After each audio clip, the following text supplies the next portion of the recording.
dès qu'ils puissent rattraper demain peut-être le coup. Donc, comme je l'ai dit, aujourd'hui on a beaucoup de choses à faire. On ne va pas se permettre d'accuser de retard. Donc, on sera obligé de démarrer rigoureusement à les 21 heures comme on l'a dit. Hier, on a vu les concepts de base du management de projet. On a abordé les fondements de la gestion de projet, le management, la conduite et la gestion de projet. On a montré un peu la différence. On a présenté le triangle de la triple contrainte, à savoir la qualité, le coût et le délai en gestion de projet. Et nous avons terminé hier par la charte de projet. Donc aujourd'hui, on va beaucoup plus parler des rôles et responsabilités du chef de projet et des membres de l'équipe. On va voir les étapes du cycle de vie d'un projet, les étapes du cycle de vie aussi de management. On va voir les outils de gestion de l'information dans un projet, les causes d'échec du projet.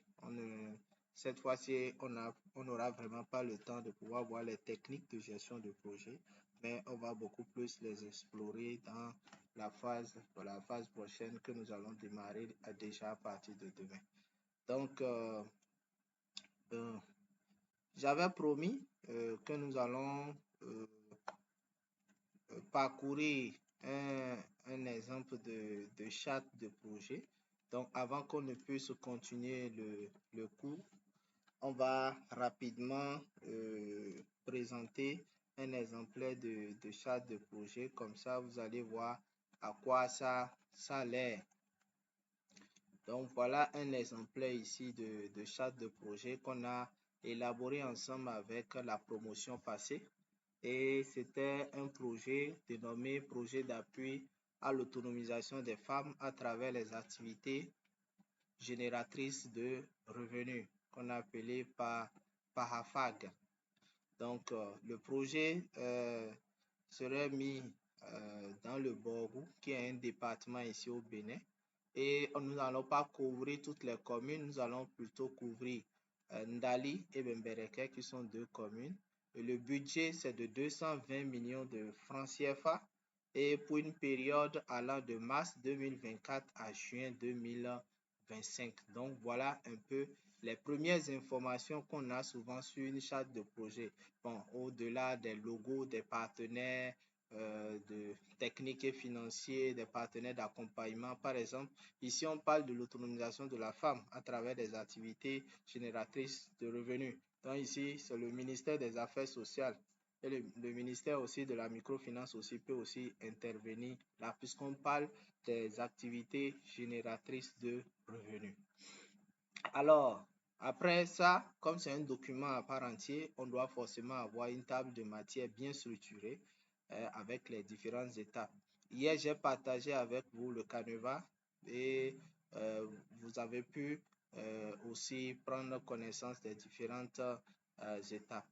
Alors, il y a une partie introductive.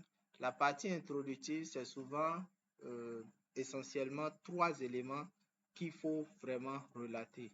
Le premier élément, c'est de faire sortir le contexte réel du projet, c'est-à-dire les différents éléments qui justifient ce projet-là, ou bien qui viennent pour soutenir le projet.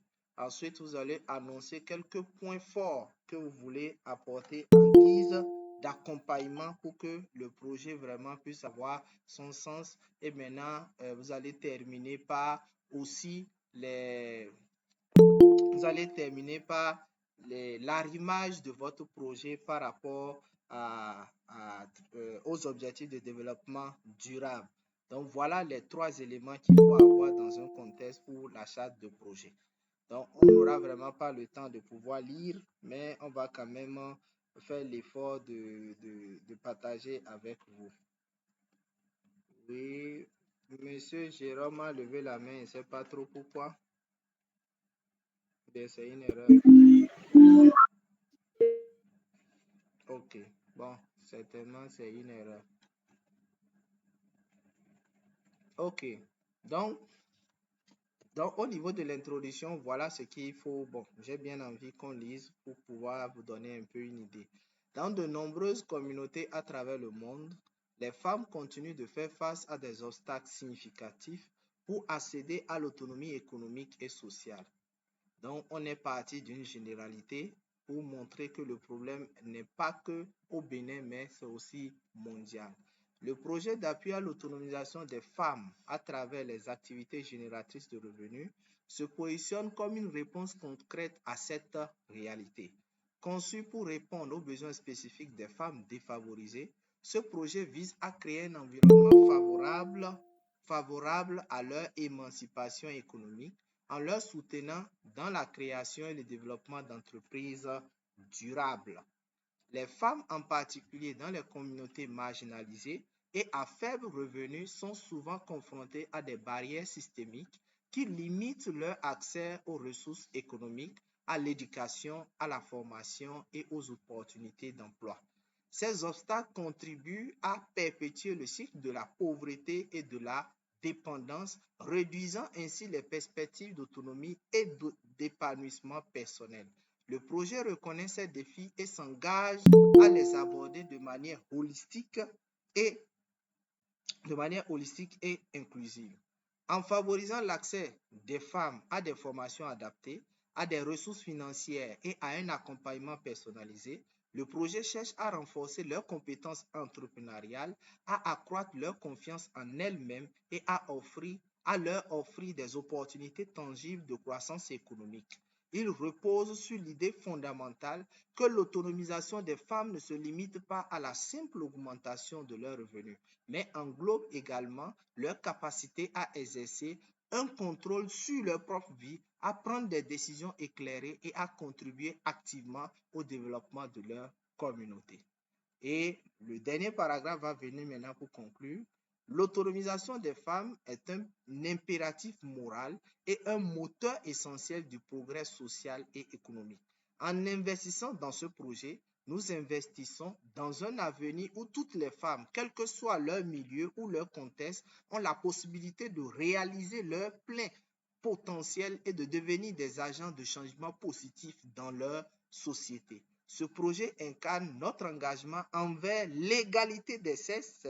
On est en train d'aborder les objectifs de développement durable, l'égalité des sexes, la justice sociale et le développement durable. Et nous sommes déterminés à en faire un succès durable. Donc, pour toute charte de projet, vous devez forcément faire un lien avec les objectifs de développement durable. C'est très important. Vous devez forcément faire ce lien-là pour qu'on puisse savoir votre projet s'inscrit dans quel objectif, dans lequel des objectifs de développement durable. Donc, voilà comment un peu le contexte se fait. Et ce n'est pas conseillé de faire plus d'une page. Donc, vous devez vous arranger pour rester au maxi en une page. Mais si vous pouvez faire moins, comme je l'ai fait. Quand vous faites une introduction pour une charte de projet, pour une page, c'est que ça va ennuyer les gens. Ensuite, le deuxième point, c'est la portée. La portée, c'est souvent les grosses activités que vous aurez à mener pour ce projet-là. Puisque, je l'ai dit, la charte de projet, ce n'est pas un document technique en tant que tel. C'est-à-dire, on n'est pas obligé de le formuler de telle sorte que ça soit soutenu techniquement pour embrouiller les gens. Donc, ça doit être écrit le plus simplement possible, puisque ce sont les acteurs directs. Ici, par exemple, on parle des femmes défavorisées. Donc, on doit l'écrire en termes limpides pour que celles qui ont même déjà le CEP ou bien même qui ont le niveau CP ou bien CE aient la possibilité de pouvoir, même avec les syllabes, mieux comprendre de quoi nous voulons, de quoi il est question dans notre projet. Donc, premièrement, il y aura l'identification et la sélection des bénéficiaires. C'est vrai que nous voulons accompagner les femmes, mais quel type de femmes? Les femmes défavorisées. Et qu'est-ce qu'une femme défavorisée? Donc, le projet doit définir ce qu'on appelle une femme défavorisée, ce qui va faire naître les critères de sélection. Et là, on va sélectionner. Ensuite, il faut former et accompagner. Voici une liste d'activités qui est prévue. Octroyer des microcrédits et des aides financières, des sous-activités qui sont proposées, le suivi, évaluation et ensuite maintenant la clôture de projet. je souligne que ces informations normalement sont censées collecter sur le terrain avec les focus group, les différentes rencontres, les observations qu'on a faites sur le terrain dans les communes où le projet veut être exécuté. Donc, ce n'est pas qu'il faut aller sur le net pour télécharger les choses, mais il faut aller sur l'intelligence artificielle pour faire générer les choses. Non, ça, ces activités-là, on les souligne par rapport à ce qu'on a vu sur le terrain. Ensuite, on vient maintenant formuler les objectifs. Alors, quels sont les objectifs que nous voulons atteindre à travers notre projet? Premièrement, c'est de faciliter l'accès aux femmes défavorisées aux ressources nécessaires pour démarrer ou développer leur propre entreprise. N'oubliez pas que l'objectif principal de notre projet, c'est de pouvoir autonomiser des femmes. Donc, ça veut dire que pour pouvoir autonomiser des femmes, c'est qu'il faut les amener à avoir des sources de revenus durables. Donc, elles-mêmes vont financer à travers un capital et elles vont désormais tourner leur entreprise grâce à ça. Et pour y arriver, il faut les renforcer sur un certain nombre de compétences entrepreneuriales, financières et personnelles. On va même parler en général de l'éducation financière. Et enfin, améliorer les conditions de vie des femmes et de leur famille en augmentant leurs revenus et leur autonomie économique. Vous allez voir que hier, j'ai expliqué c'est quoi un projet de développement. Vous allez voir que les trois aspects sont là. La prise de conscience, le renforcement des capacités, l'amélioration des revenus et du bien-être. Ensuite, il y a des livrables qu'on doit aussi souligner. Les échéanciers, la première semaine qu'elles sont faites, la deuxième semaine qu'elles sont faites, le premier mois qu'elles sont faites, le deuxième mois, ainsi de suite, ainsi de suite. Tout ça là doit être libellé clairement à la partie prenante. Ensuite, le budget. J'ai insisté hier. Les cibles doivent savoir combien coûte notre projet. Même si c'est 1 milliard, il faut le dire. Il faut que les parties prenantes, ils ne sont pas obligés de connaître le détail. Mais le coût global, ils sont obligés, vous êtes obligés de les informer par rapport au coût global du projet. C'est pour cela que vous allez voir, pour tout lancement de projet, on affiche même en grand caractère le coût global du projet, même si on ne détaille pas.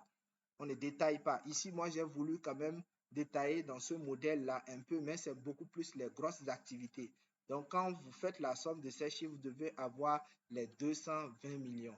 Ensuite, le projet doit savoir quelle est l'équipe qui va gérer, c'est-à-dire en termes de postes, pas en termes de personnes, c'est-à-dire combien de personnes on aura besoin de dans l'équipe. Ici, ça va faire 7 personnes.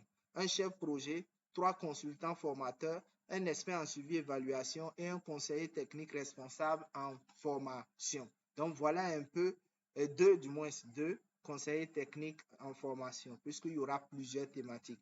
Ensuite, on va identifier les différents risques. Quels sont les risques qui pourraient intervenir qui vont ralentir notre projet, hein? Si on a une mauvaise équipe, par exemple, ou bien les époux s'opposent que les femmes participent aux formations, ou bien le défaut de remboursement de crédit, ou bien une mauvaise sélection. Au lieu de sélectionner des femmes défavorisées, on va prendre les femmes des maires, les femmes des délégués, les femmes des personnes nanties, parce que les gens auraient appris qu'il y a des accompagnements financiers derrière. Donc, les gens ont commencé par mettre leurs femmes. Comme ça, on ne pourra pas atteindre le résultat. Il y a aussi la gouvernance. Au niveau de chaque poste, quelle est la responsabilité de chacun? On va définir le comité consultatif, les différents comités. Dans le cours tout à l'heure, je vais revenir sur les comités qu'on peut avoir dans un projet. Les responsabilités des parties prenantes aussi, il faut mettre ça aussi. Les différentes parties prenantes, il faut énumérer.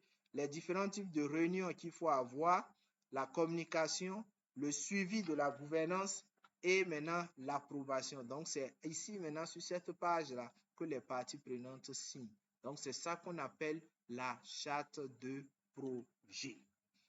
J'ai été un peu rapide parce que c'est vrai qu'on l'a prévu aujourd'hui, mais ce n'était pas vraiment l'objectif de ce soir. J'ai voulu quand même vous faire montrer cela. Et ça, je peux partager cela gratuitement à tout le monde. Donc, à la fin, il suffit de m'envoyer un coucou. Je vais partager ça avec vous. Là, à tête reposée, hein, vous allez vous asseoir et bien lire et peut-être garder quelque chose. Mais si vous voulez vraiment connaître davantage, puisque ici je suis allé très rapidement dans la version payante, on va apprendre ensemble comment l'élaborer étape par étape. Voilà. Maintenant, nous allons revenir sur notre cours. On va revenir sur notre cours. Hier, on s'était arrêté au niveau de la charte de projet. Donc, aujourd'hui, on va poursuivre avec les rôles et responsabilités du chef projet. Les rôles et responsabilités du chef projet. Hier, on a défini un peu c'est qui le chef projet et on a dit que c'est le premier responsable du projet. Et c'est lui qui fait aussi le pont entre le projet et les bailleurs de fonds ou bien les comités d'orientation stratégique. Donc, c'est lui qui répond des différents partenariats qu'il y a. Alors, nous allons aborder les rôles et responsabilités du chef de projet et des membres de l'équipe. Nous allons commencer par le chef de projet. Le chef de projet, comme je le disais hier, il n'est pas conseillé de recruter un chef de projet depuis la conception du projet.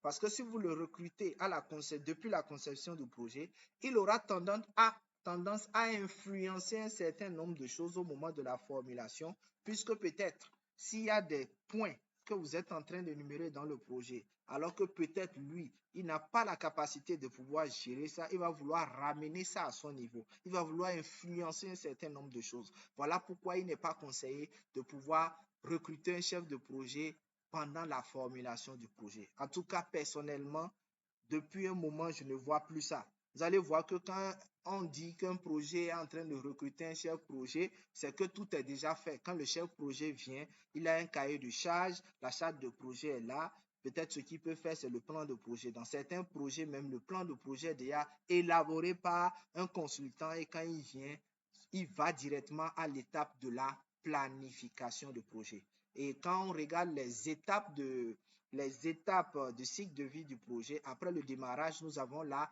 planification du projet. Donc, quand il prend le service et que le plan de projet n'est pas encore réalisé, c'est la première des choses qu'il va faire, le plan du projet. Le plan du projet. Donc, et le plan du projet, il va s'inspirer de la charte de projet. Vous allez voir que dans la charte de projet, il y a un certain nombre d'éléments qui s'y trouvent, à savoir les objectifs, les activités, les ressources qui sont là, donc il peut exploiter pour élaborer le plan de projet. Et à travers le plan de projet, il va élaborer quoi? La planification du projet. Parce que le plus grand livrable du plan de projet, c'est la planification de projet. Et je pense que c'est le deuxième coup. Après, quand nous allons finir cette formation, la deuxième formation, ce sera la planification de projet.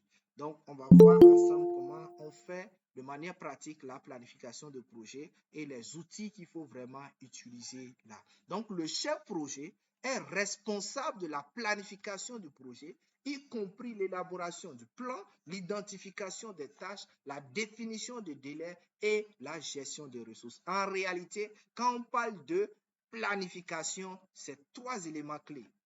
Nous avons les tâches, nous avons les délais et puis les ressources. Quelles tâches j'ai à réaliser? Il me faut combien de personnes pour réaliser cette tâche? Qui doit être le chef d'équipe et conduire les autres? Il leur faut combien pour le faire? Il leur faut quel matériel pour le faire? Et tout ceci doit tenir en combien de temps? C'est ça la planification de manière pratique. Le deuxième rôle, c'est la gestion des parties prenantes. Ce qui est bizarre, il y a des chefs de projet qui font même 3 mois, 6 mois sans aller au contact des parties prenantes. C'est dangereux. C'est très dangereux. En tant que chef projet, vous ne devez pas faire plus de 60 jours sans rentrer en contact physique avec les parties prenantes. Sinon, à un moment donné, vous n'allez plus rien maîtriser. Parce que les parties prenantes sont beaucoup plus ouverte quand vous êtes plus en contact avec eux. Si vous descendez chaque fois sur le terrain, vous discutez avec eux, ils sont plus ouverts et ils peuvent vous dire des choses même que vous n'aurez jamais imaginé. Donc, le chef projet doit identifier les parties prenantes clés du projet, communiquer avec elles de manière efficace et gérer leurs attentes tout au long du projet. Vous devez connaître les différentes parties prenantes. faire des descentes pour échanger avec eux, pour discuter avec eux sur un certain nombre de sujets. Comment vous voyez le projet? Comment vous voyez les appuis? Nos collègues qui viennent sur le terrain, comment vous voyez les démarches? Est-ce qu'il y a des choses à améliorer? Selon vous, qu'est-ce qu'on peut faire pour vraiment tendre à pour répondre du moins à vos attentes, ainsi de suite, ainsi de suite. Et ils vont communiquer avec vous. Vos agents, ils viennent souvent à midi ou à midi, il y a le soleil, on est fatigué, on aurait aimé s'ils peuvent venir très tôt, là de 7h à 9h, on aurait fini, ou bien ils viennent carrément le soir quand on revient des champs, ou bien quand on revient du boulot, ainsi de suite, ainsi de suite. Et on prend compte de cela et les agents, effectivement, ça arrive à cela. Les parties prenantes sont vraiment ouvertes. Elles se disent que voilà, nous avons un chef qui nous écoute, nous avons un chef qui nous accompagne. Donc, c'est très important. Le troisième rôle, c'est la coordination de l'équipe. Le chef d'équipe, le chef de projet doit être quelqu'un qui rassemble et non quelqu'un qui divise. Doit être quelqu'un qui coordonne l'équipe de manière équitable. C'est très important. Donner les mêmes chances à tout le monde. Donner les mêmes délais, les mêmes ressources à tout le monde. Ne pas chercher à favoriser une partie au détriment de l'autre. Donc, si vous êtes chef d'équipe, vous ne devez pas avoir de camp. Malheureusement, vous allez dans des projets, vous allez voir le chef projet ou bien le chef programme ne s'entend pas avec tel ou bien ne s'entend pas avec tel groupe. Et quel résultat on va avoir dans ce cas? Vous êtes le chef et vous devez imposer, imposer des choses à vos collaborateurs en termes de rassemblement, en termes de coordination. Donc, cela implique, si vous voulez vraiment gérer une équipe, cela implique de définir clairement le rôle de chaque membre de l'équipe. Parce que c'est si un membre de l'équipe n'a rien à faire, en ce moment, il embrouille tout le monde. Vous devez faire de telle sorte que chaque membre de votre équipe ait quelque chose à faire. Chaque semaine, moi, chaque dimanche, je fais le point de toutes les activités. Chaque dimanche, je fais une vision, je me dis, le vendredi soir, puisque c'est chaque vendredi soir que moi je fais le point. Le vendredi soir, je veux atteindre tel objectif et j'ai tel nombre de personnes dans mon équipe. Et dans mon équipe, il va falloir que chaque personne puisse avoir telle responsabilité. Déjà, samedi soir, chacun a déjà la répartition, le planning de tout ce qu'il a à faire et des objectifs qu'il doit atteindre. Dimanche, je me rassure que chacun a compris. Lundi matin, je me rassure encore que chacun a compris et je donne le feu vert. Et chaque soir, je suis. Chaque soir, tu dois me faire un retour. Si tu ne me fais pas un retour, c'est que tu n'as rien fait aujourd'hui. Et demain, si tu ne me fais pas un retour, c'est que je te flanque une demande d'explication. Donc, si chaque membre de l'équipe a quelque chose à faire, vous avez moins de problèmes. Mais si vous laissez les membres de votre équipe ne pas savoir ce qu'il doit faire, quand il faut le faire, avec quoi il faut le faire, vous aurez toujours des problèmes à régler. Steve Jobs a dit quelque chose que j'aime beaucoup, que quand vous recrutez quelqu'un, c'est pour qu'il vous dise ce que vous avez à faire et non que ce soit vous qui lui dites ce qu'il a à faire. Ça veut dire quoi? Une fois que vous êtes chef projet et que vous avez réparti les tâches, vous dites que toi, tu dois faire ci, tu dois faire ci, tu dois faire ci dans tel temps, avec telle ressource, avec tel collaborateur. Tu as fini. Le reste, il s'arrange pour le faire. S'il doit te revenir chaque fois pour que tu lui dises comment il va faire chaque chose, il est inutile. Le mieux, c'est de le remercier. Et c'est comme ça. Mes collaborateurs me connaissent très bien. Donc, si on te donne d'abord, tu es recruté parce que tu peux le faire. Donc, si on te dit de faire quelque chose, tu es censé le faire avec tous les moyens possibles. S'il faut que derrière, je sois encore là pour te dire ce que tu dois faire, ça et que tu n'es pas à la place où tu devais être. Donc, on doit forcément te remercier pour mettre quelqu'un pour nous permettre d'aller vite. Au niveau de la coordination de l'équipe, j'y tiens beaucoup parce que c'est là que beaucoup de chefs de projet échouent. Donc, vous devez vous assurer que vous avez une équipe compétente, une équipe responsable, une équipe qui est prête à assurer toutes les responsabilités du début jusqu'à la fin et surtout qui va vous ramener de très beaux résultats. Je ne dis pas que le collaborateur ne doit pas remonter les difficultés. Remonter les difficultés, c'est une autre chose que de demander chaque fois comment il faut faire la chose. En faisant la chose, on peut avoir les difficultés, on est d'accord. Vous remontez la difficulté, on va chercher des pistes de solutions et vous proposer des postes de sortie que vous allez appliquer. Mais si il faut vous accompagner à faire cette tâche-là de bout en bout, chaque fois, c'est que vous ne servez à rien dans l'équipe, c'est qu'il faut forcément euh, vous affecter ailleurs ou bien peut-être vous remercier. Et ça, c'est comme ça, c'est sans pitié, c'est sans état d'âme. Le chef de projet est responsable du suivi de l'avancement. Même si vous avez un chargé suivi évaluateur dans votre projet, vous êtes le premier responsable du suivi d'avancement de votre projet. Vous devez surveiller les écarts entre ce qu'on a voulu et ce qu'on a. Vous devez chaque fois faire cette analyse-là. Voilà ce qu'on a voulu, voilà ce qu'on a. Qu'est-ce qui n'a pas marché? Est-ce que ce qu'on a là, on a dépassé ce qu'on voulait ou bien on n'a pas atteint ce qu'on voulait? Qu'est-ce qui n'a pas marché? Où ça n'a pas marché? Qui est la cause? Et ensemble, on analyse et on apporte des solutions et on reprend pour permettre à ce qu'on puisse vraiment atteindre le résultat. C'est ça qu'on appelle des mesures correctives si nécessaire. C'est très important. Et le suivi évaluateur, si vous êtes chef projet, la personne dont vous devez vous méfier, c'est le suivi évaluateur. En réalité, quand on dit un projet, le boss même, c'est le suivi évaluateur. Le boss même d'un projet, c'est le suivi évaluateur. Parce que c'est le seul dans l'équipe qui a des raisonnements techniques pour justifier une situation, puisque c'est lui qui formule les indicateurs, ou bien c'est lui qui contrôle les indicateurs, c'est lui qui renseigne les indicateurs. Donc, un indicateur m'a renseigné, lui, il a toutes les informations nécessaires, puisqu'il collecte au fur et à mesure. Il a toutes les informations nécessaires pour justifier qu'on a un mauvais chef projet, pour justifier qu'on a un mauvais comptable, pour justifier qu'on a un mauvais conseiller technique, pour justifier qu'on a un mauvais agent de terrain. Donc, c'est des gens, ça c'est la parenthèse, si vous êtes chef projet et que vous n'avez pas une compétence en suivi évaluation, sachez qu'à tout moment, vous serez au chômage. Voilà pourquoi, quand on fait du management de projet, il faut tout faire pour avoir des compétences en suivi évaluation. Parce que si vous n'avez pas de compétences en suivi évaluation, votre suivi évaluateur va vous berner quand il veut et il va vous amener dans toutes les directions possibles et ça sera à vos risques et périls. C'est très important.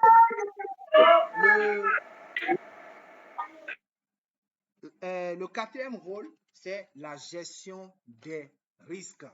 La gestion des risques. Un chef projet doit anticiper et gérer les risques potentiels du projet pour minimiser leur impact sur les objectifs du projet. Vous devez être celui-là qui anticipe sur les risques. D'abord, au cours de la formulation du projet, il y aura des risques potentiels qui seront identifiés. Donc, il y a un outil de gestion de risques que nous allons voir après dans une autre formation, Et à ce niveau, cet outil va nous montrer comment identifier les risques, comment il va évaluer le risque, comment planifier ce risque, budgétiser même ce risque-là, et responsabiliser même le risque, de telle sorte que si le risque intervient, il y a déjà un budget disponible, il y a déjà de la ressource disponible pour pouvoir rapidement mettre des mesures correctives pour que ce risque-là ne puisse pas soit arrêter le projet ou bien ralentir le projet ou bien peut-être causer d'autres dommages au projet. La gestion du budget. Le chef projet est généralement responsable du suivi de la gestion des ressources financières allouées. Vous allez voir que quand un conseiller technique élabore un TDR, la première des choses, quand il finit, il envoie d'abord au chef projet, au responsable, qui lit le TDR pour voir est-ce que le contenu est opportun, pour voir est-ce que le contenu s'inscrit dans les lignes directives du projet et voir à quelle situation le TDR veut répondre. Et quand lui finit ce côté technique-là, qu'est-ce qu'il fait? Il affecte le document au département des finances. Eux, à leur tour, ils vont essayer de voir est-ce que l'activité s'inscrit dans une ligne budgétaire? Est-ce que l'activité est éligible? Si oui, est-ce que dans notre planification, cette activité était prévue en ces moments? Est-ce que c'est le moment, c'est le moment dans notre planification de départ? Voilà autant de questions que les responsables financiers vont se poser et aussi voir est-ce que on tient aussi en termes de coûts. Peut-être que l'activité devait être normalement 2 millions, mais les TDR disent 5 millions. Donc, autant de questions et d'analyses qui seront faites. Et quand tout est bon, les responsables financiers font maintenant un retour au chef projet.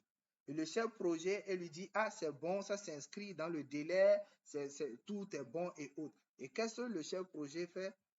Le côté technique est bon, le côté financier est bon. Il fait maintenant le retour au conseiller qui a élaboré le budget et les thèmes de référence et lui dit, voilà, c'est bon, maintenant, tu peux prendre des dispositions. Et c'est comme ça, il se lance pour pouvoir exécuter l'activité. Et toute la chaîne maintenant est huilée pour pouvoir mener l'activité. Donc voilà un peu comment ça se passe.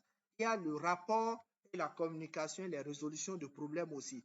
Les rapports et les communications, c'est vrai que ce n'est pas le chef de projet qui élabore le rapport de projet. Le rapport de projet est élaboré par le suivi évaluateur sous le contrôle du chef de projet. Ça veut dire que quand le suivi évaluateur finit de rédiger le projet, qu'est-ce qui se passe? Il va passer le document au chef de projet qui va relire et voir les informations pertinentes ou non pertinentes et voir la manière dont les analyses ont été faites. Si ces analyses-là ne vont pas compromettre d'une manière ou d'une autre le projet, et lui-même, il va voir est-ce qu'en termes de canevas, l'ossature que le partenaire peut-être attend de nous, les formes, les différentes formulations que le partenaire vient, est-ce que le suivi évaluateur a tenu compte de cela? Vous voyez pourquoi je dis que le chef projet doit avoir vraiment des compétences en suivi évaluation pour comprendre les tournures d'analyse du suivi évaluateur et comprendre aussi les techniques qu'il utilise peut-être pour pouvoir peut-être le berner ou bien pour faufiler certaines informations qui pourront compromettre le chef projet demain. Donc, c'est très important à ce niveau. Donc, voilà un peu autant de rôles et responsabilités que le chef projet euh, doit, doit remplir. Donc, voilà un peu. Donc, vous qui aspirez à être chef de projet, voilà un peu les grosses et lourdes responsabilités que vous êtes appelés à remplir. À côté du chef de projet, nous avons les membres de l'équipe. Parce que dans un projet, soit vous êtes chef, soit vous êtes membre de l'équipe. Les membres de l'équipe, la première des choses, c'est l'exécution des tâches. La première des choses, c'est l'exécution des tâches. Donc, chaque membre de l'équipe est responsable de l'exécution des tâches qui lui sont attribuées conformément au plan du projet. Donc, si le chef de projet n'a pas réparti équitablement les tâches, les gens seront désœuvrés. Et quand quelqu'un est désœuvré, il va forcément faire du trouble. Autre chose, c'est la collaboration. C'est très important. Le chef de projet doit travailler à une très bonne collaboration dans l'équipe. Et les membres de l'équipe aussi doivent collaborer aussi entre eux, s'entraider lorsque cela est nécessaire. Nous avons la communication. Le chef projet doit créer des creusets de communication. Ça peut être des codis, par exemple, où on se retrouve chaque lundi matin pour encore clarifier les rôles et responsabilités afin de donner le top à tout le monde. Le lundi prochain, quand on va se retrouver, c'est de faire le point de la semaine passée et de voir là où ça a marché, ça n'a pas marché, de prendre les priorités de la semaine et de se lancer encore, ainsi de suite. Il y a le respect de délai. Hier, dans le triangle de la tour contrainte, on a dit si le délai est impacté, que ça soit au niveau du coût, que ça soit au niveau de la qualité, ça sera impacté. Pareil aussi au niveau de la qualité, le délai, le coût. Au niveau du coût, le délai et aussi la qualité. Donc, voilà un peu le triangle de la triple contrainte. Donc, s'il y a des agents qui n'exécutent pas les tâches dans les délais impartis, c'est que ça va créer des problèmes et ça va nous amener en arrière. La qualité du travail, les agents doivent forcément s'appliquer. Les membres de l'équipe doivent forcément s'appliquer pour que leur travail soit irréprochable, que le rendu ou bien le livrable qu'on aura à la fin puisse répondre aux normes de qualité définies. On a un module en management de qualité qu'on va voir les jours à venir pour revenir encore sur un certain nombre de choses en matière de qualité. La participation aux réunions. Il est important en tant que membre de l'équipe de participer à toutes les réunions. L'objectif des réunions que le chef au projet organise, c'est de permettre aux membres de l'équipe de ne pas commettre les mêmes erreurs qu'un autre membre de l'équipe. Si un membre de l'équipe commet une erreur et que toi tu étais là, tu aurais vu ce qu'il a fait, qui l'a amené à cette erreur. Qu'est-ce qu'on lui a proposé comme piste de solution pour que l'erreur ne se vienne plus? Toi, ça te permet déjà de pouvoir te préparer pour ne plus tomber dans la même erreur. Mais si tu n'étais pas là à la séance, ça veut dire que demain, toi-même, tu peux faire la même erreur. Et si le projet, l'erreur allait a coûté peut-être 100 000, tu commets aussi la même erreur, ça va coûter encore 100 000. Donc, tu fais encore dépenser de l'argent au projet. Et ça peut même amener même à des mises à pied ou bien à des sommations. Donc, c'est beaucoup de choses que ça peut impliquer. Le signalement des problèmes. Voici un point que les membres de l'équipe ne comprennent pas bien et trouvent que c'est faire du mal. Vous voyez, dans un projet, c'est très important. Quand vous êtes dans une équipe et que vous remarquez qu'un collaborateur a commis une faute, il faut signaler la faute. Vous n'êtes pas obligé de dire qu'il a fait, mais vous pouvez signaler la faute et dire voilà le problème, voilà la situation qui est survenue sur le terrain. Et en fonction du type de faute ou bien du type d'erreur ou bien du type de problème, les gens pourraient demander qui l'a fait. Et si c'est nécessaire, c'est qu'il faut le dire. Sur le champ, peut-être la personne peut trouver que vous avez mal fait, mais c'est que ça peut sauver tout le projet, ça peut sauver toute l'équipe. À force de pouvoir cacher les erreurs des uns et des autres, pensant que vous êtes en train de vous aider, vous allez désorienter le projet et vous allez amener le projet dans le décor. Alors que si c'était que vous avez partagé le problème, des solutions seront proposées pour éradiquer complètement le problème et conduire le projet à bon port. Et dans ce cas, c'est vous tous qui perdez, puisque si le projet va dans le décor, l'histoire retiendra que c'est telle équipe qui a mené tel projet dans le décor. Et là, votre carrière serait ternie. Personne ne va même plus vouloir vous recruter parce qu'ils vont dire que voilà votre passé, ainsi de suite. C'est très important de pouvoir signaler les problèmes. Donc, pour terminer, dans un projet, nous avons 3 comités. Il y a le comité d'orientation stratégique, le comité de pilotage et puis le comité opérationnel. Je vais vous donner par exemple le cas des ambassades que nous avons. Si je prends par exemple l'ambassade des Pays-Bas par exemple, et avec l'ONG, avec SNV par exemple. Donc, quand l'ambassade veut financer des projets, l'ambassade met en place un comité qui est composé des cadres de l'ambassade, des cadres du ministère concerné. Si je prends par exemple l'agriculture, on a des cadres du MAEP, on a les cadres des Pays-Bas, c'est-à-dire de l'ambassade même, nous avons les cadres du ministère, nous avons les cadres de la société civile et nous avons le cadre de représentation des jeunes ou bien des mouvements ou bien des associations et autres. C'est eux qu'on appelle le comité, c'est eux qui forment le comité d'orientation stratégique, puisque eux, leur rôle, c'est d'élaborer les politiques générales et les objectifs à moyen terme, c'est de veiller à la cohérence entre la stratégie nationale et les réalités, c'est de définir les aspects prioritaires en matière d'innovation, de développement durable, c'est d'assurer la mobilisation des ressources et de financement pour le projet et c'est de faire aussi la supervision du projet. Donc, eux-mêmes, par an, ils doivent descendre au moins 2 fois sur le terrain pour voir est-ce que les choses se passent bien. C'est ça qu'on appelle le comité d'orientation stratégique. Il n'y a pas un projet aujourd'hui au Bénin qui n'y a pas de comité d'orientation stratégique. Et je pense qu'avec la mondialisation maintenant, c'est pareil dans tous les pays. Si vous vous renseignez dans les projets, on a toujours des comités d'orientation stratégique.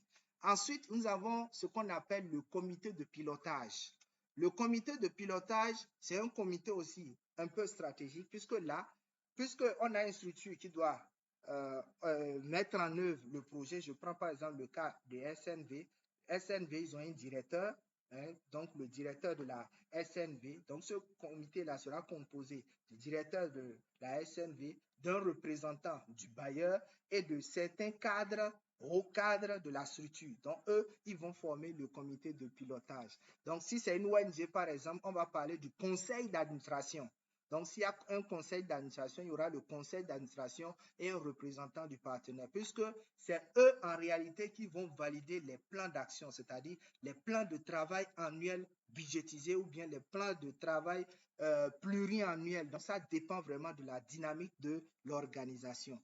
Ils vont coordonner les actions entre les différents acteurs, mettre en place les indicateurs de suivi et évaluation. Ils vont aussi assurer la communication. Vous allez voir leur position, ils sont au milieu. Donc, ils seront l'interface entre le COMOP, qu'on appelle comité opérationnel, et le comité d'orientation stratégique.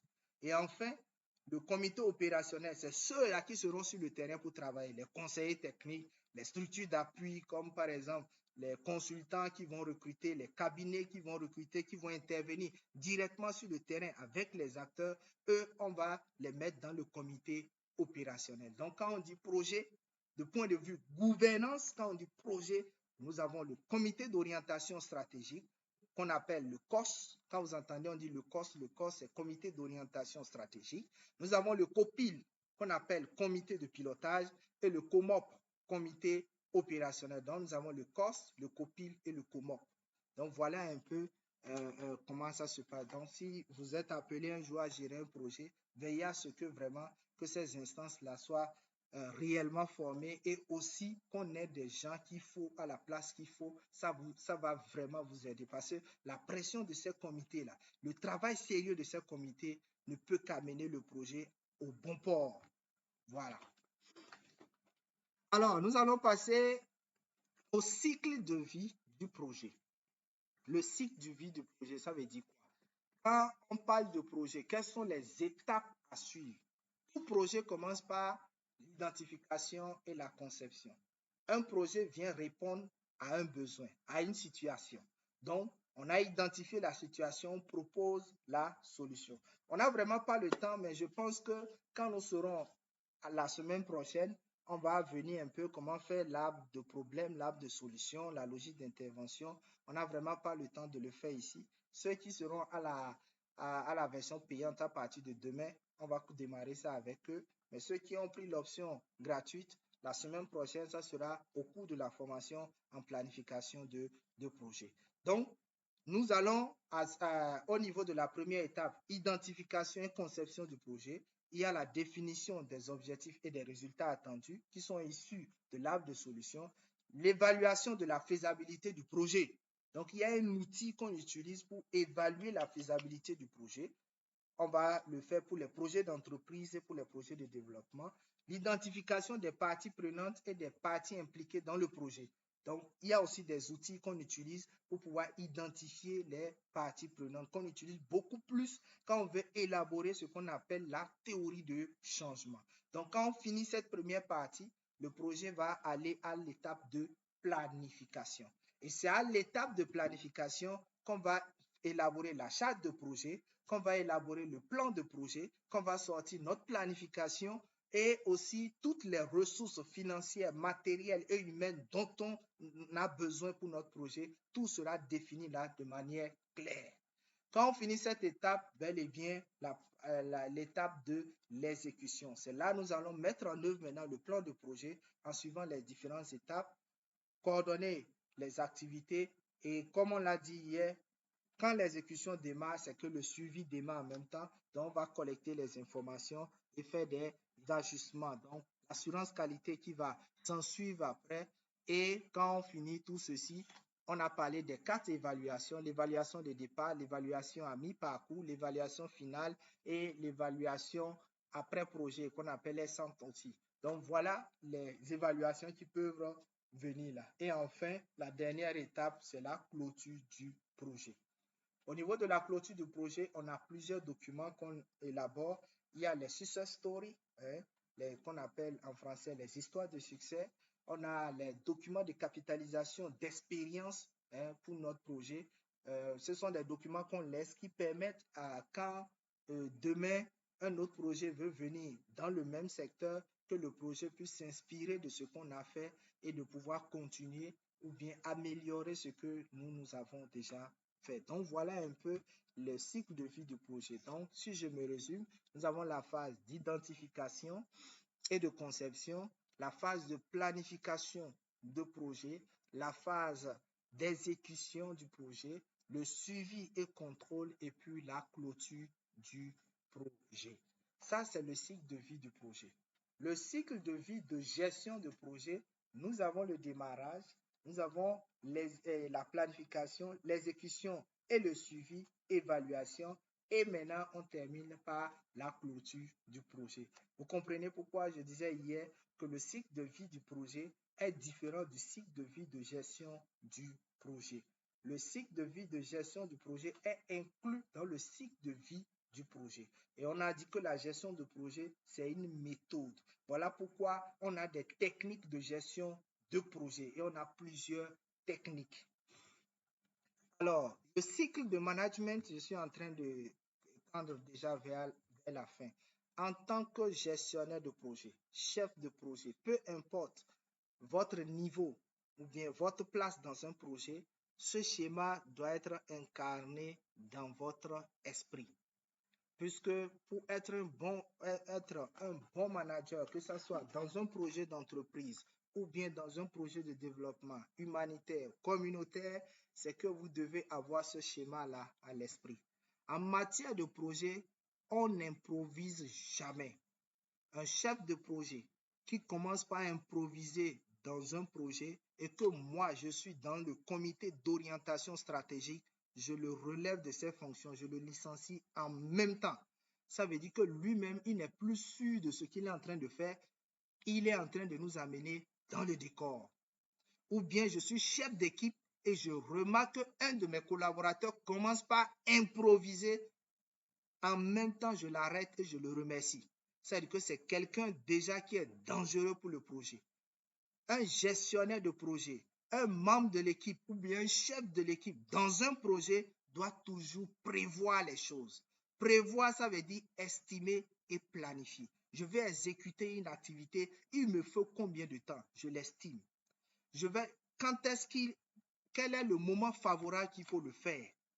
J'ai besoin de combien de personnes? Qui peut être responsable de cette activité? Quelles sont les ressources financières dont j'ai besoin, les ressources matérielles? Tout doit être planifié du tic au tac, je dois tout prévoir. Et ce n'est qu'après ça que je vais maintenant au deuxième niveau qui est agir. Là, je vais organiser, structurer les équipes et maintenant diriger les choses. Au fur et à mesure, je contrôle. Et contrôler, c'est d'observer d'abord les déviations. Est-ce que les choses se passent telles que je l'ai prévu? Est-ce que les choses vont dans les mêmes directions? Est-ce que la durée que j'ai estimée, là, je pourrais tenir dans la même durée? Est-ce que les ressources financières, matérielles, humaines que j'ai mises en place, est-ce que je peux atteindre les résultats avec toutes ces précautions? C'est ça qu'on appelle contrôler. Et je vais aller encore plus loin pour mesurer aussi, que ce soit en termes de performance, que ce soit en termes de réactivité, ainsi de suite. Je vais mesurer cela. Et au cas où je vois que ça ne peut pas aller, je vais faire quoi? Je vais aller au troisième niveau qui est de réagir. Là, je vais apporter des corrections.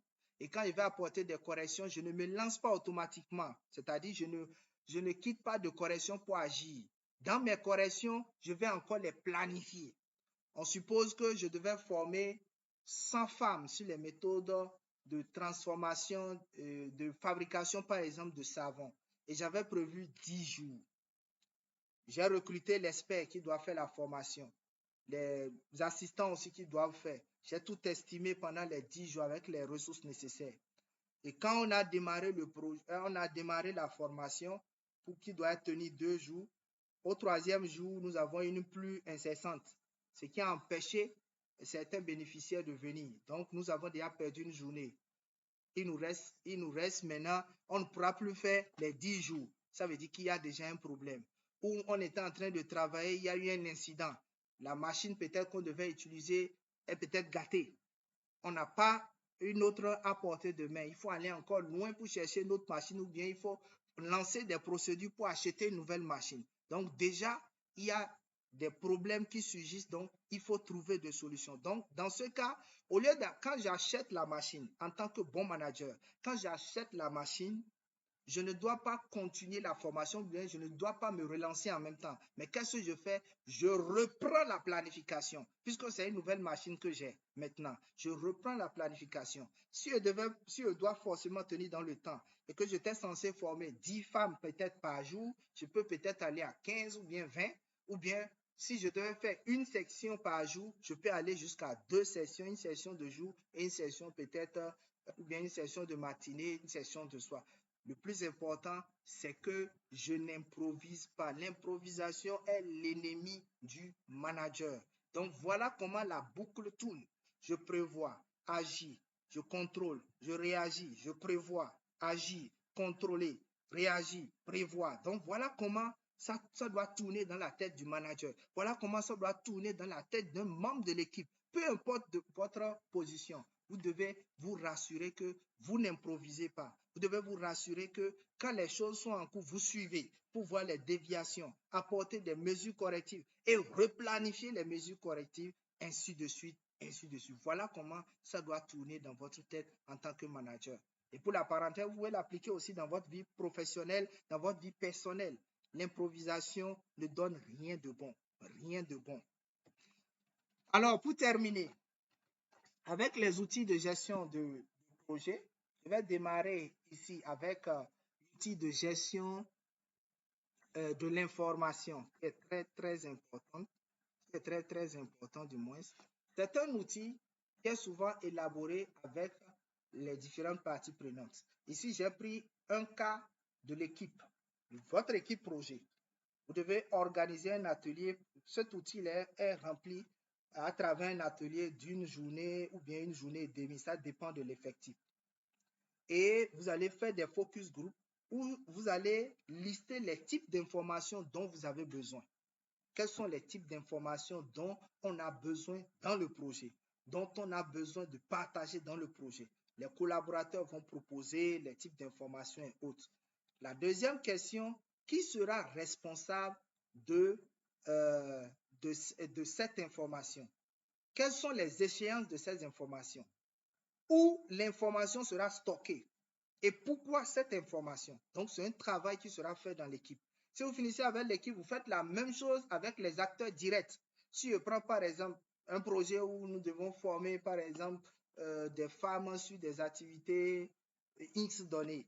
Donc, quand on a fini avec l'équipe projet, on ira aussi au niveau de ces femmes-là pour leur demander quels sont les types d'informations dont elles ont besoin dans le cadre de ce projet-là. Quelles sont ces informations-là? À quelle échéance où nous allons stocker ces informations et les objectifs, pourquoi elles veulent ces informations-là, ainsi de suite. Si je prends par exemple les rapports de mission dans une équipe, les rapports de mission sont élaborés par ceux qui ont fait la mission. Donc, si je suis dans la mission, ça veut dire que j'élabore le rapport de la mission. Et quand je fais une mission, j'ai une semaine après la mission. Ça veut dire que si je fais la mission le lundi et que je reviens vendredi, j'ai jusqu'au vendredi prochain au plus tard pour déposer le rapport. Donc, je peux déposer déjà le lundi, le mardi, le mercredi, mais je ne dois pas dépasser vendredi. Et où je dois déposer ce rapport-là, je dois déposer ça au niveau du RAF. Et pourquoi un rapport de mission?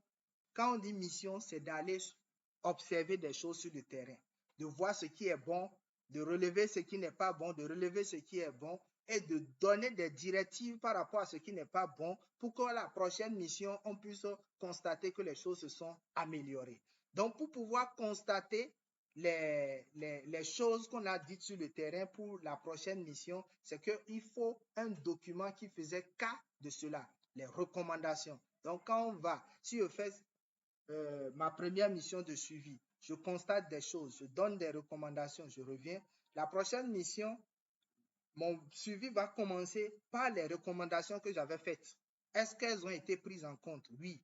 Est-ce qu'il y a d'autres recommandations? Je fais aussi le même exercice. Donc, voilà un peu, hein, en tant que chef d'équipe, le travail que vous devez faire pour mettre en place cet outil-là pour toutes les parties prenantes. Nous avons les thèmes de référence, les TDR, qu'on appelle aussi les notes conceptuelles. Voici le canevas. Un TDR, nous avons le titre, contexte et justification, pourquoi nous voulons exécuter l'activité, quels sont les objectifs de l'activité, quels sont les résultats, c'est-à-dire les questions traitées par l'activité, quelle est la méthodologie de mise en œuvre de l'activité. Si on doit recruter un consultant pour l'activité, on doit donner le profil requis pour le consultant. Quels sont les acteurs que nous voulons aller rencontrer sur le terrain? La mission ou bien l'activité est pour combien de jours? Qu'est-ce que j'aurais à utiliser? Quels sont les outils? Est-ce que j'aurais besoin de véhicules, de projecteurs, de papier craft? Si c'est une mission où j'irai dans plusieurs communes, par quelle commune je commence et par quelle commune je finis? Si c'est un atelier, quel est le chronogramme de l'atelier? C'est en combien de jours par jour? À chaque heure, qu'est-ce que nous avons à faire? Tout cela est là et on finit par le budget. Et chaque projet a son taux et en fonction des taux, on fait maintenant le budget.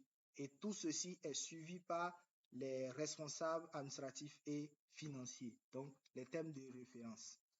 Alors, nous allons terminer par les logiciels. Aujourd'hui, vous allez voir qu'il est très difficile de gérer un projet sans logiciel. Déjà, même sans ordinateur, c'est pratiquement impossible. Aujourd'hui, vous allez voir les projets, les premiers outils qu'on met à disposition, ce sont les ordinateurs d'abord, pour permettre aux gens de pouvoir éditer des documents et autres. Voilà pourquoi, dans ce parcours de compétences pour cette sixième promotion, nous avons mis le Microsoft Office. C'est vrai, on s'est dit que les gens arrivent à manipuler Word, mais qu'en est-il pour Excel? Qu'en est-il pour PowerPoint? Aujourd'hui, il faut savoir se vendre. Et pour se vendre, il faut faire des présentations qui vont vraiment attirer. Il faut vraiment savoir faire l'analyse des données. Aujourd'hui, l'Excel est le meilleur outil aujourd'hui pour l'analyse des données. Tout le reste là, c'est des dérivés de Excel. Donc, quand vous maîtrisez Excel, tout le reste là, ce n'est que de l'eau à boire pour vous. Alors, comment sélectionner le meilleur logiciel de gestion? 1. Est-ce que mon équipe va utiliser le logiciel? Parce qu'il ne faut pas prendre un logiciel parce qu'il faut prendre. Dans certains projets, vous allez voir qu'il y a beaucoup d'outils, mais personne n'utilise parce que l'équipe ne sait pas l'utiliser. Est-ce que plusieurs services peuvent l'utiliser au même moment? Est-ce que ça favorise la transparence et une communication claire? Est-ce que c'est flexible? Est-ce qu'on peut gérer les rapports personnalisés? Est-ce qu'il permet facilement la communication externe? Est-ce que ça s'intègre aux autres outils que nous utilisons? Aujourd'hui, vous allez voir quand on prend Gantt Project, quand on prend MS Project, qui sont des outils les plus utilisés aujourd'hui dans les projets. On va prendre aussi Excel. Vous allez voir que ces outils-là respectent toutes les conditions que oui à toutes les questions que je viens de poser. Maintenant, quelles sont les fonctionnalités qu'il faut forcément attendre? La planification du projet, le report, le groupage, l'intervenant, les livrables, les risques, la gestion des phases de test. Si vous voulez choisir un logiciel, il va falloir que ça puisse tout au moins avoir 80% de ces fonctionnalités que je viens de citer. Nous avons Gantt Project que je conseille. Il y a la fonctionnalité de vous faire des diagrammes de Gantt, de créer des tâches, des ressources, d'exporter ou bien d'importer des fichiers, de faire le suivi de temps, le diagramme de charge, l'affichage des calendriers. Nous avons le MS Project aussi qui fait aussi pareil. Fini. Hier, quelqu'un avait posé cette question-là, que qu'est-ce qui peut causer l'échec de projet? Je disais que je vais répondre à cette question-là aujourd'hui. Je finis par là et on va aller au débat comme hier. Premièrement, c'est quand on sous-estime les activités. On prend une activité, normalement l'activité devait faire 10 jours, on dit 2 jours. L'activité devait coûter 5 millions, on dit 1 million. Donc, on sous-estime beaucoup de choses et à la mise en œuvre, on a des problèmes. Pareil aussi, bien parler de ça, les ressources sous-dimensionnées. On a le besoin mal compris. On est allé au niveau des acteurs, au lieu de les écouter, parce qu'on a déjà réalisé une activité comme ça, on veut forcément faire du copier-coller, alors que ce n'est pas forcément ça. Les cahiers de charges mal définis. Les collaborateurs n'ont pas compris ce qu'ils ont réellement à faire sur le terrain. Et on les envoie sur le terrain, ils vont faire ce qu'ils ont compris. Or, ce qu'ils ont compris, ce n'est pas ça. Spécification trop vague, donc il faut être très clair. J'aime souvent cet exemple-là. On dit par exemple qu'on va former les femmes, par exemple sur la fabrication de savon. et nous avons 3 modules de formation. Et le suivi évaluateur met comme indicateur nombre de femmes formées. Or, quand on met comme ça, on doit forcément expliquer l'indicateur. Il n'a pas fait. Ça veut dire que normalement, si moi, je suis un module sur les 3, c'est que je suis formé. Or, pour le suivi évaluateur, pour lui, c'est que pour dire que vous êtes formé, c'est que vous avez au moins suivi 2 des modules. Si vous n'avez pas suivi 2 modules, on ne peut pas considérer que vous êtes formé. Vous voyez, en l'état, ça va biaiser les informations puisque les gens auront à comptabiliser, même si une personne a suivi un module, c'est que la personne a été formée. Donc, les spécifications trop vagues vont permettre à ce que les résultats soient biaisés. On a les conceptions trop superficielles, c'est-à-dire les choses ne sont pas claires et on est dans le mirage. Parce qu'on a l'Internet aujourd'hui, on voit sur l'Internet, on télécharge des choses et on veut forcément l'implémenter dans notre projet, ce qui ne répond forcément pas aux réalités. On a les réalisations non contrôlées. Normalement, le chef projet doit faire 3 suivis dans le mois. Il fait à peine un seul suivi le mois prochain, il ne fait pas, donc il n'est pas régulier sur le terrain. Et c'est peut-être quand le COS dit, nous voulons aller sur le terrain pour voir ce qui ne va pas, sanction, et court, il va sur le terrain, il voit que c'est complètement du cafouillage. Et on commence maintenant par courir de gauche à droite pour chercher à camoufler les choses pour que les gens viennent partir avant qu'on ne puisse courir. Donc, ça contribue aussi à l'échec du projet. La communication est inefficace. Un chef projet ne doit pas passer par plusieurs personnes. Parlez directement à la personne. Vous avez besoin de quelque chose, vous n'avez pas besoin de passer par 3 personnes pour toucher la personne. Appelez directement la personne. Rassurez-vous que les gens ont compris avant de les lancer. L'absence de contrôle. Voilà. Je ne vais pas sur le terrain. Les superviseurs aussi n'iront pas. Les agents de terrain aussi n'iront pas. Chacun s'occupe de ses propres affaires et finalement, on n'a rien fait. Et qui va payer les pots cassés? C'est le chef projet. Donc voilà en quelques points les comportements qu'on peut avoir dans un projet qui vont être source d'échec de votre projet. Merci à tout un chacun. Je vais m'arrêter là pour aujourd'hui et nous allons aller maintenant dans les questions et débats. Si vous avez des questions, surtout des commentaires, je suis vraiment ouvert à cela. Nous allons faire le débat ensemble. Voilà, nous allons procéder comme hier. Si vous avez une intervention, je vous prie de lever la main. On va vous donner la parole.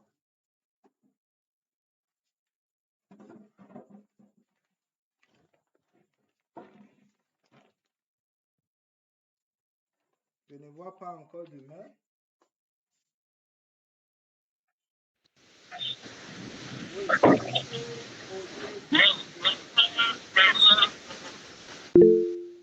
Merci, monsieur le formateur. Une préoccupation, ça m'a passé un peu la différence entre la durée du cycle de projet et la durée de la gestion du projet. Entre la durée du cycle de projet et le cycle d'exécution du projet.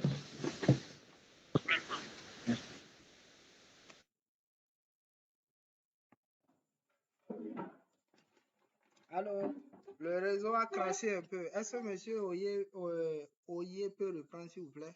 Je n'ai pas entendu la fin. La différence entre la durée du cycle de projet et le cycle de gestion du projet. La durée du cycle de vie du projet, oui, et ok, le cycle de gestion de projet, oui, c'est tout?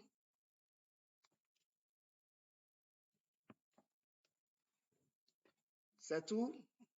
Ok. Pour le Ok, moment, oui. Monsieur Sarr, Célestin. Ok, merci beaucoup, monsieur le formateur. Oui. Merci vraiment pour votre brillante prestation de ce soir.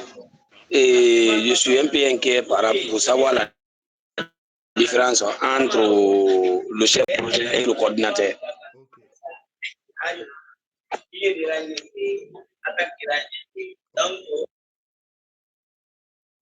Ok. D'accord, je vais répondre. Oui, On est ensemble? Ok, c'était ça ma question. D'accord, en attendant que... Ok, voilà. Monsieur Gourmand Robert. Oui, avant tout d'abord, bonsoir, messieurs. Ouais, vraiment, je suis d'abord très content de votre brillante prestation avec nous ce soir. Et moi, j'ai toujours des difficultés au niveau des choses. Je ne sais pas, jusqu'à présent, je n'arrive pas à comprendre la différence entre la gestion du projet et le pilotage du projet.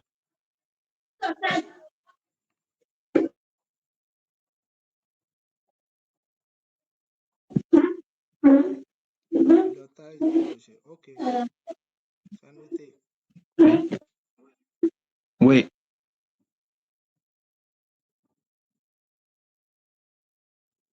Ok, c'est noté.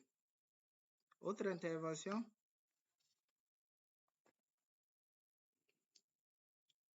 Ok. Oui, monsieur Gay Camara. Oui, allô? Oui, allô, bonsoir, monsieur. Bonsoir. Voilà, moi, je vais juste, un peu, là où vous avez parlé de schéma, les 3 schémas auxquels on doit obligatoirement comprendre. Je veux une explication encore de plus, quoi. Où vous avez parlé de prévoir, agir et réagir, ou c'est pas le contrôle. Voilà, Ok. c'est toute ma question. Voilà. Et en plus de ça, la vidéo que vous avez dit que on pouvait télécharger et revoir, j'ai tenté toute la journée. Bon, je ne parvenais pas Télécharger. à regarder. Voilà. Je vous ai envoyé ça et je ne sais pas. Ok, oui, ça finit. Merci. Bon. Euh, Je crois que je vous ai envoyé ça en inbox. oui. Oui, je Allô? disais, je vous ai envoyé ce qu'on a fait hier. Ok, en tout cas, j'ai tenté, mais bon, je ne sais pas quand j'ouvre. Ok. Ok, D'accord. On va gérer ok, ça. c'est compris. Oui, Madame Aminata.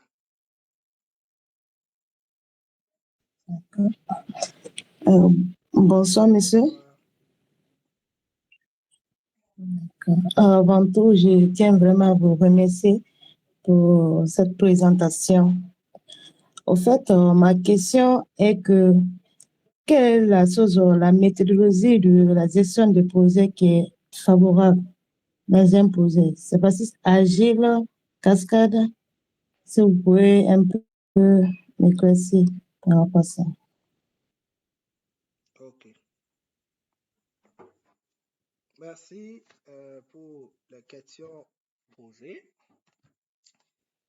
La première question était relative à la différence entre la durée du cycle de vie du projet et le cycle de gestion du projet.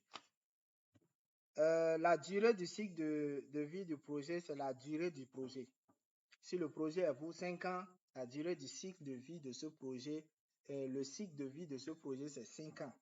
Donc, c'est pratiquement la même chose.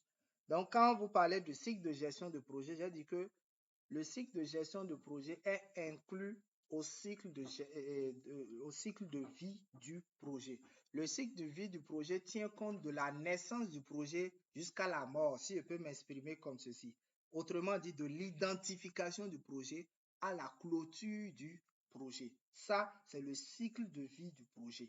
Mais le cycle de gestion du projet commence du démarrage de la mise en œuvre du projet. C'est qu'on a déjà fini l'identification, on a fini la conception, on a fini tout ce qui est préalable, validation sur validation, charte de projet, on a fini ça.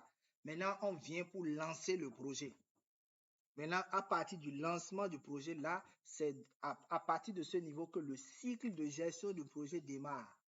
Et ça m'amène à répondre déjà à la dernière question que il n'y a vraiment pas une méthode qui est conseillée pour tous les projets. La méthode est appliquée en fonction du projet que vous avez et en fonction des parties prenantes que vous avez. Je pourrais dire que c'est la méthode en agile, ou bien c'est la méthode en cascade, ou bien c'est la méthode en learn, ou bien c'est la méthode de PET qui est conseillée pour tel. Si je le dis ainsi, ça ne sera pas honnête de ma part. Ça dépend vraiment du projet que vous avez devant vous.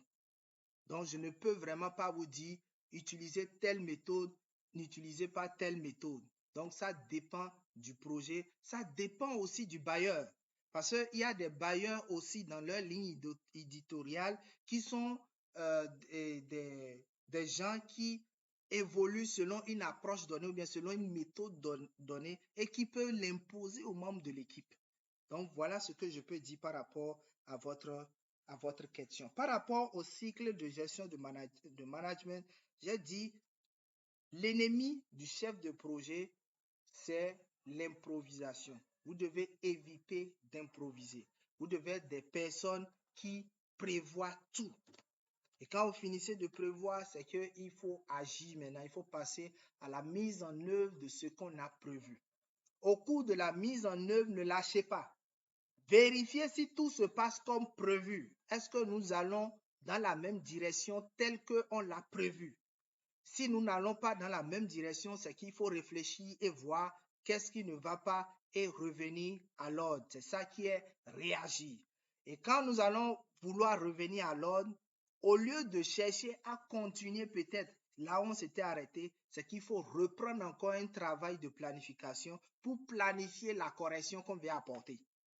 Il ne faut pas aller seulement pour appliquer, non, il faut planifier la correction qu'on veut apporter et c'est comme ça on évolue au fur et à mesure.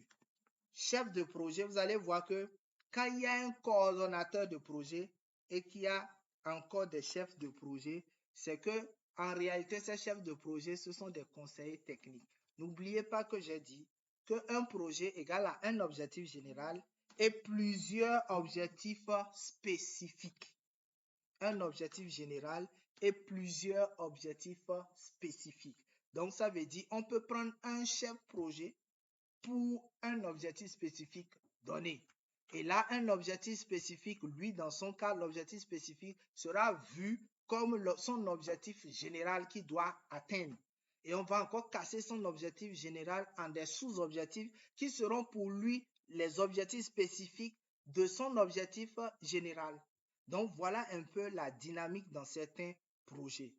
Mais pour des projets encore qui veulent vraiment respecter les normes, c'est que quand il y a un coordonnateur de projet, il n'y a plus de chef de projet, mais il y a plutôt des conseillers techniques. C'est ça qu'on dit maintenant. S'il y a un coordonnateur de projet, c'est lui en même temps qui fait office de chef de projet. Donc, coordonnateur, chef de projet. Et en même temps, en dessous de lui, on a des conseillers techniques. Et chaque conseiller technique s'occupe d'un volet, c'est-à-dire d'un objectif spécifique du projet. Et ce sont eux qui répondent de cet objectif spécifique et sont chargés d'atteindre les indicateurs qui sont liés à cet objectif spécifique. Au niveau de la question de gestion de projet et pilotage de projet. C'est des thèmes similaires. Il n'y a vraiment pas de grande différence entre les deux. La petite différence se trouve au niveau de la complexité du projet. Quand vous parlez de pilotage de projet, c'est que ce n'est pas encore la phase même. C'est peut-être une phase pilote ou bien c'est une phase expérimentale. Je prends par exemple un projet de la SNV et JASA. Les gens ne croyaient pas, par exemple, à ce projet-là. Donc, qu'est-ce qui s'est passé? Comme les gens ne croyaient pas, ils ont demandé alors qu'il y ait une phase pilote de 2 ans d'abord, après quoi on pourra lancer le projet de manière générale. Donc, c'est comme ça, une phase pilote de 2 ans a été lancée dans quelques communes de l'Atakora et quelques communes de la Libori. Et c'est après ces 2 ans, les gens ont vu les résultats et ils ont cru au projet. Et maintenant, nous sommes à la première phase. Donc, qui est de 5 ans qui doit finir normalement en 2027. Donc, voilà un peu comment il faut voir les choses. Gérer un projet, piloter un projet, c'est pratiquement la même chose. La petite différence se trouve au moment et aussi de la vision que le projet est en train de suivre par rapport à ce projet. Donc voilà un peu, je crois que j'ai répondu à toutes les questions qui ont été posées. Il y a M. Faya Lamine qui a levé la main. Je ne sais pas s'il a aussi des questions. Et ceux qui ont posé des questions, si vous n'êtes pas satisfait, vous pouvez revenir à la charge. Mais si vous avez des réponses aussi, on peut aussi attendre. Oui. Oui, monsieur Lamine.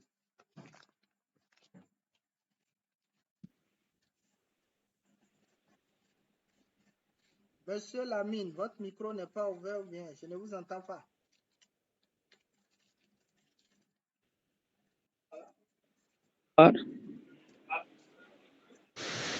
Monsieur Lamine, je ne sais pas si quelqu'un l'entend. Moi, je ne l'entends pas.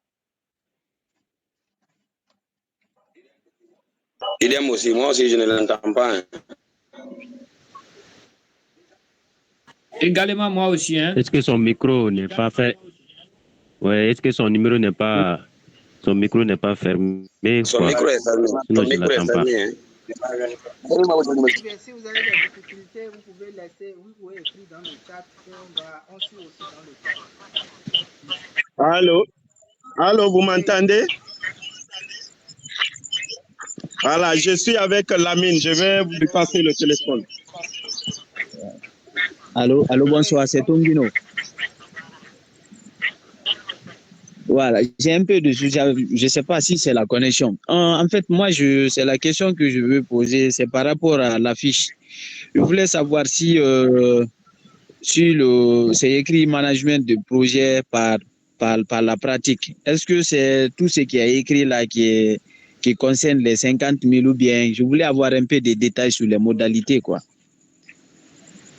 Par rapport à la fiche que vous voyez à l'écran, c'est le contenu du module. Sur les 10 modules, c'est le premier module que nous avons lancé, management de projet par la pratique. Donc, nous aurons à parcourir 9 contenus. L'introduction au management de projet, de l'émergence. Parce qu'au niveau de l'introduction au management, vous allez voir qu'à la version gratuite ici, j'ai abordé 7 notions clés.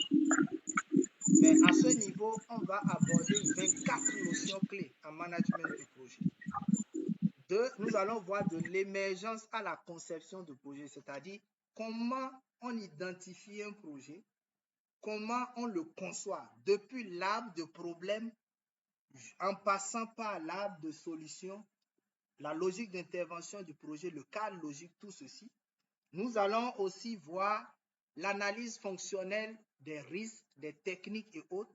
On va voir des cas où, comment on élabore le cadre logique, le cadre de suivi-évaluation, comment on planifie un projet, on va faire un cas pratique, les fiches de suivi des activités. Si vous voulez faire un suivi sur le terrain, quelles sont les fiches qu'il faut utiliser, comment les renseigner, le tableau de bord de projet, comment élaborer un tableau de bord de projet, comment avoir une bonne communication de projet, les méthodes de capitalisation d'une expérience, comment capitaliser une expérience.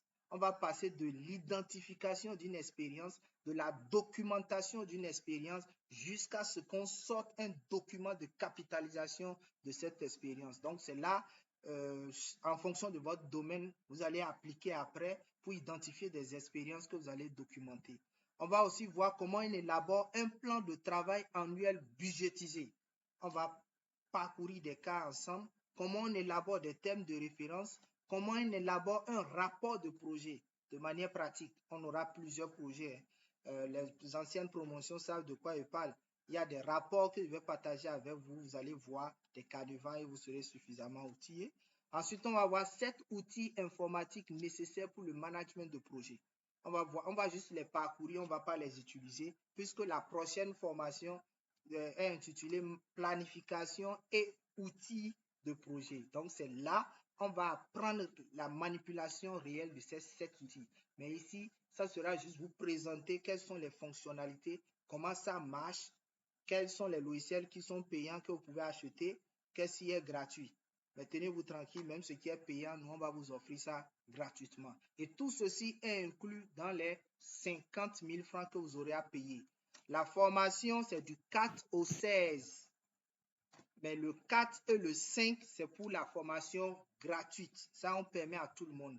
À partir du 6, c'est-à-dire demain, jusqu'au 16, c'est qu'on a environ 2 semaines où on va travailler de 21h à 22h30 ou 23h. Ça ne sera pas quand même tous les soirs. Parce qu'il y a des soirs où je vais vous laisser pour pouvoir faire des TP et des soirs où on va se retrouver pour corriger, des soirs où on va se retrouver pour continuer le cours. Donc, voilà comment nous allons travailler jusqu'à la fin. Et inscrit, oui. Et que vous êtes inscrit pour le management de projet, vous pouvez avoir en même temps. D'accord, merci beaucoup, c'est compris. Donc, voilà un peu les détails que j'ai voulu apporter pour que vous puissiez vraiment comprendre. Super. Donc, c'est le numéro qui est en bas. C'est mon numéro qui est en bas, là. Le plus 229. Ok, bien noté. Merci bien. Okay. Oui. Monsieur Gouma, toujours la main levée.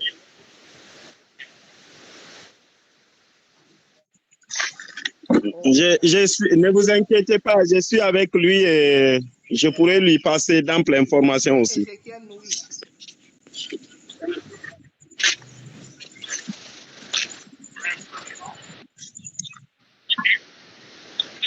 Je fais partie de son staff aussi. Hein.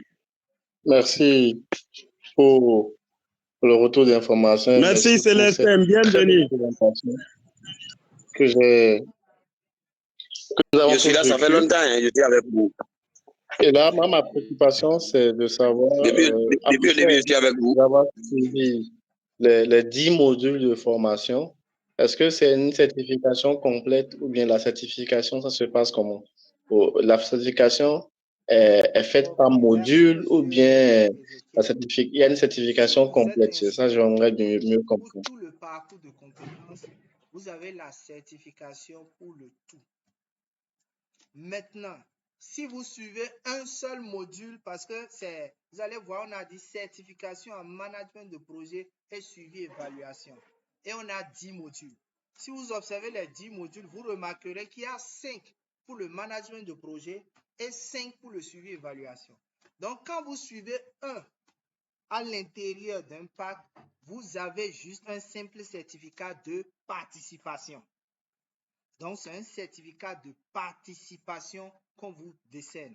Mais si vous suivez tout le pack, par exemple, de management de projet, vous avez la certification complète en management de projet seul. Si vous suivez uniquement les modules de suivi-évaluation, vous avez la certification en suivi-évaluation seul. Mais quand vous suivez les deux, à la fin, vous avez le certificat de participation. Et si vous avez rendu tous les TP, vous avez, en plus du certificat de participation, le certificat de praticien. Mais au niveau de chaque module, vous pouvez avoir des simples attestations si vous voulez, en plus des certifications qu'on aura à vous donner. Donc, voilà un peu comment ça va se passer. Je ne sais pas si j'ai répondu à votre question, M. Ezekiel. OK. Merci. Monsieur Oye avait levé la main. Merci.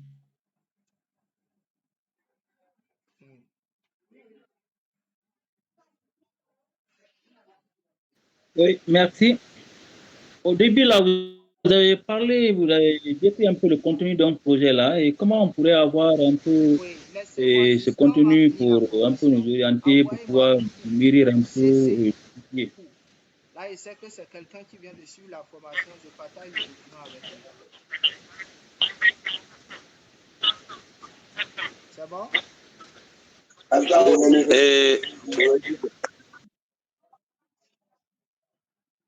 Non, je suis en train. Ok, le document, on aura le document cette fois-ci, bien c'est la vidéo. J'ai dit la charte de projet, je peux vous partager ça. Je peux partager ça à tout le monde sans problème. C'est de ça, je pense, qu'il est en train de parler. Ou bien, monsieur Oye.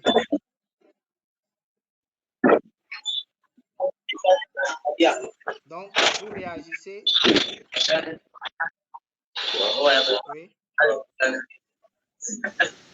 Mais moi, ma manière de comprendre, monsieur le formateur, C'est par rapport au cours de ce soir, il parle. Hein? Oui, le cours de ce soir, surtout, il avait donné un exemple, il a décrit le contenu d'un projet et il a fait sortir les rubriques, les différentes rubriques à chaque niveau. On a les Marocains. Ah non, on a les Marocains.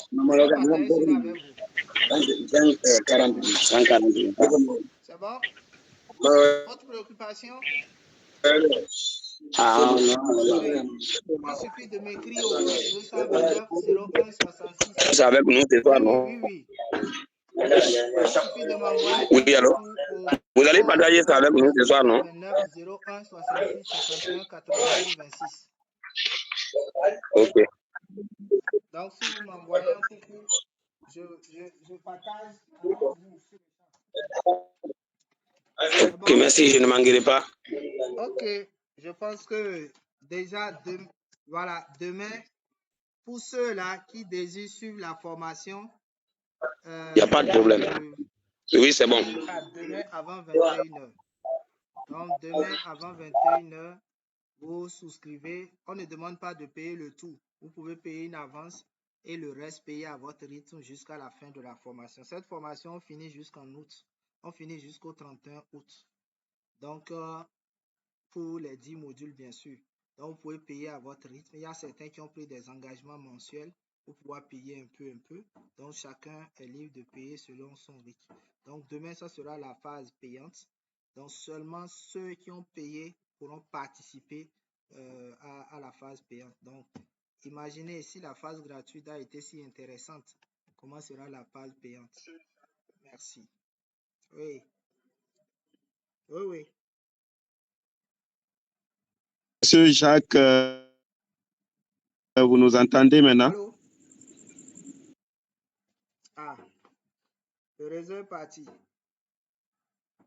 Le micro est même fermé, monsieur Joseph.